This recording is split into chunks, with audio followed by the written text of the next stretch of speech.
What's so bad about states' rights? Why should states' rights be seen as something controversial? After all, the United States is a sovereign nation of many sovereign states, right? Why do the right and the left seem to splinter over this issue so often? And why is the very term states' rights perceived as a dog whistle for racism by so many? I'm Dara Starr Tucker, and this is The Breakdown.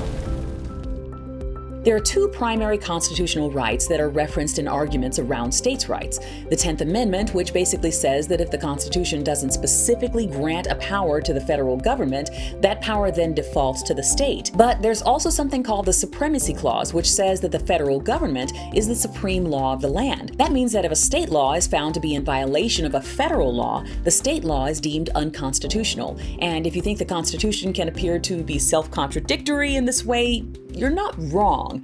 Clearly, the Founding Fathers were attempting to create a system of checks and balances between the state and federal government and ended up inadvertently creating a bit of a feedback loop that's going to keep us all entertained for years to come. In so many decisions, both legal and legislative, this dance between federal and state control often sets the stage for battles that cut right to the heart of the nation's most sensitive topics. And oftentimes, when states' rights are in question, it's conservatives who are arguing that the federal government shouldn't be allowed to interfere with their right to behave in a way that's potentially detrimental to a vulnerable group like women, minorities, the LGBTQ community, or immigrants. But historically, some of the most significant constitutional crises and court decisions involving states' rights have revolved around the issue of race, like the Missouri Compromise of 1820, which had to do with maintaining the balance of power with slave states versus non-slave states in the new territories that were acquired through the Louisiana Purchase. It allowed Missouri to be admitted as a slave state as long as Maine was admitted as a non-slave-holding state.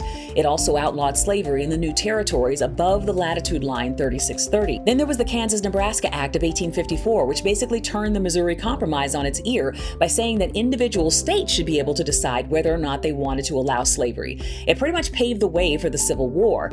And speaking of the Civil War, the granddaddy of all racism disguised as states' rights dust-ups, I'm sure we've all heard the claim that the Civil War was really about states' rights, and it was. It was about the state's rights to own Negro slaves. The American South tried to create a whole new country over it, and lost. And then there's one of the most significant Supreme Court cases of the 20th century, Brown versus Board of Education in 1954. Multiple states thought that they should be able to segregate black and white children in schools if they wanted to because states' rights, and the Supreme Court unanimously decided against them. They said that school segregation violated the Equal Protection Clause of the 14th Amendment. But one of the primary reasons that states' rights is basically synonymous with racism is because of something called the Southern strategy employed by Republicans starting in the middle of the 20th century. Their whole goal was to lure racist white Southerners to the Republican Party that had been loyal to the Democrats for over 100 years. They wanted to seize upon that faction of the Democratic Party that was hostile towards the civil rights movement and who wanted to retain segregation. Republicans like Barry Goldwater, Richard Nixon, and Ronald Reagan